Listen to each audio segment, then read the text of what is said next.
Welcome to Fun Facts Daily, your source for just the good stuff. Monday through Friday, we're bringing fun facts and news you can use, all carefully curated to uplift and inform. So give yourself a break, relax, and learn something awesome in just a few minutes every day. Hi everyone, I'm Kyle Wood, and today we're going to be learning all about figure skating, the breathtaking blend of artistic grace and high-octane physics. But before we get into the facts, let's warm up our brains with a little challenge to see if you can tell fact from fiction. Consider this. For hundreds of years, figure skating was actually considered a men-only sport. Legend has it that all changed in the early 20th century when a woman noticed the official World Championship rulebook didn't actually say women couldn't compete. It just assumed they wouldn't. Like a real-life version of Air Bud, she entered the men's event and performed so well she beat almost all the guys in the competition, walking away with a silver medal. What do you think? Did a woman really hack the rulebook and change the sport forever? Or is that just too good to be true? We'll find out at the end of the episode.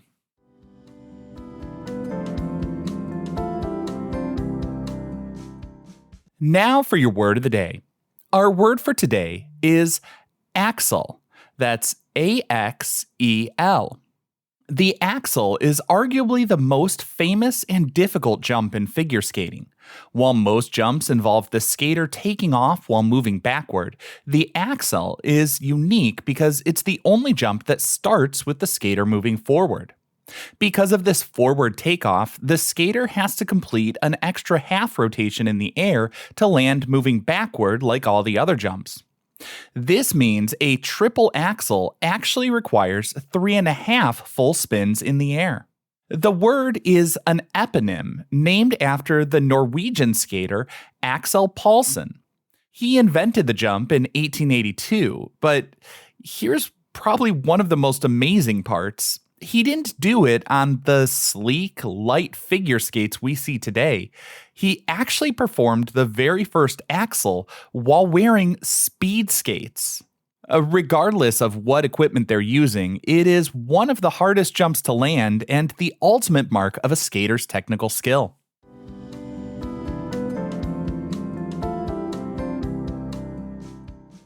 Time for your daily high five, our top 5 fun facts about figure skating. Number 1. Figure skating gets its name from the invisible drawings skaters used to make on the ice. Today, we focus on the jumps and spins, but for most of the sport's history, the primary goal was to carve perfect, intricate patterns into the ice using the blade. These were called figures, and they included shapes like a figure 8. Judges would actually get down on their hands and knees after a performance to inspect the lines in the ice, measuring how symmetrical and smooth the drawings were. These compulsory figures were so important they used to account for 60% of a skater's total score. They were eventually phased out of competition in 1990 because they weren't very exciting to watch on TV. I mean, you can't really see those intricate lines carved into the ice from your television screen. Number 2. The most famous and exciting move in figure skating history is actually illegal in competition. In 1998, the French skater Surya Bonellet performed a perfect backflip during her Olympic program, landing on just one blade. While the crowd went wild, the judges actually gave her massive point deductions for it. This is because the International Skating Union banned the backflip in 1976, officially labeling it too dangerous. The problem is a backflip involves a skater's head being lower than their feet, so officials decided the risk of a neck injury was just too high. Despite the ban, the move became legendary because Bonelli is still the only person to have ever landed a backflip on a single skate blade in competition. Today, if you do a backflip, you're looking at an automatic deduction no matter how cool it looks. Number 3. The toe pick, that weird sort of zigzag at the front of the skater's blade, is actually a secret weapon allowing for massive jumps. If you look closely at the front of figure skates, you'll see a jagged, saw-toothed edge called the toe pick. This isn't just for decoration. It acts like a miniature ice axe. For toe jumps, like the flip or the lutz, the skater digs the pick into the ice to vault themselves into the air, converting their forward momentum into vertical height. The physics behind this rapid transfer of energy is actually fascinating. It's kind of like pole vaulting mechanics. As the skater glides backward at high speed, they reach back and pick the ice, which creates a temporary pivot point. This sudden stop of the lower body's horizontal movement forces the upper body to rotate upward and over the pivot point, launching the skater much higher into the air than they could achieve by just jumping from a flat blade. It's a violent and powerful movement that requires perfect timing to maximize the lift before the skater begins their rapid rotations. But the toe pick can also be the skater's worst enemy if they aren't careful. If they accidentally catch the pick during a basic glide or smooth turn, it acts like a sudden brake, often leading to a faceplant on the ice. Number 4. Figure skating was the first winter sport in the Summer Olympics. I know, it sounds like I read that wrong, but you heard correctly. Figure skating actually made its Olympic debut at the 1908 Summer Games in London. There were no Winter Olympic Games back then.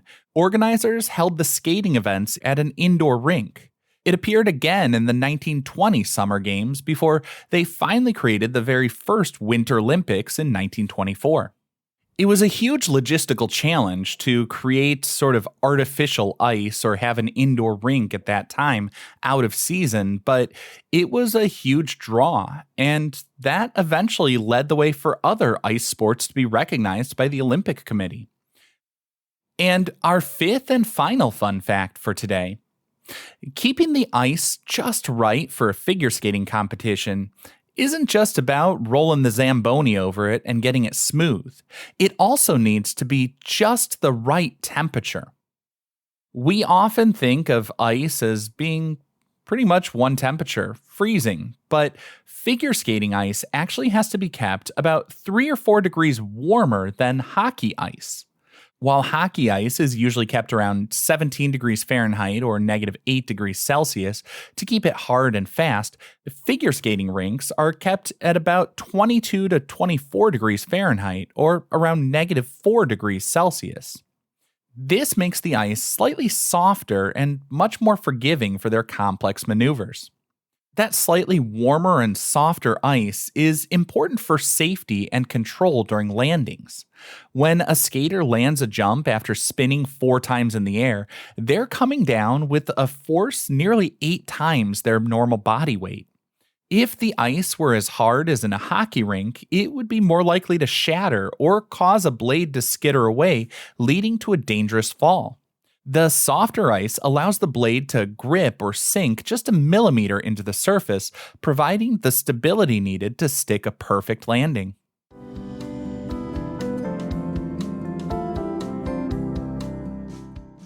Now for some news you can use. You ever watch the figure skaters going into a deep spin and wonder what it must feel like? You can give it a try with a simple office chair. Sit in a spinning office chair with plenty of space around you and start spinning with your arms and legs stretched out wide. While you're moving, suddenly pull your arms and legs tight into your chest. You'll notice that you instantly start spinning much faster. This is due to the law of conservation of angular momentum. By bringing your mass closer to the center of the spin, you reduce your moment of inertia, and the body has to spin faster to keep the same amount of energy. Figure skaters use this every day.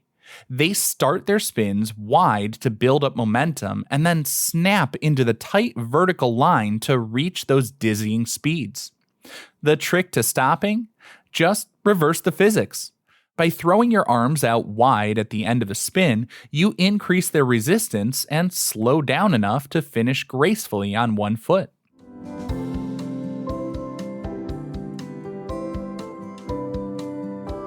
And now, the moment you've been waiting for. At the beginning of the episode, I asked, did figure skating become a men's and women's competition because one woman just noticed there was no rule that said she couldn't enter? Well, that's a fact. In 1902, Madge Sayers did exactly that. Since the rulebook didn't explicitly ban women, she entered and won the silver medal, beating almost all the men in the competition. Madge proved that women had the technical balance and artistry to excel at the highest level, and today, women's figure skating is one of the most popular categories of the entire Winter Olympics. Now, I hope you enjoyed learning a bit about figure skating with me today. Be sure to tune in every weekday for even more fun facts. Fun Facts Daily is an Airwave Media podcast. It was written, recorded, mixed, and edited by me, Kyle Wood. Thanks for sharing a part of your day with me. Be sure to follow Fun Facts Daily on your favorite podcast app so you can keep the good stuff coming your way every day. And if you like the show, please do me a favor and leave a kind rating, review, or just tell your friends about it.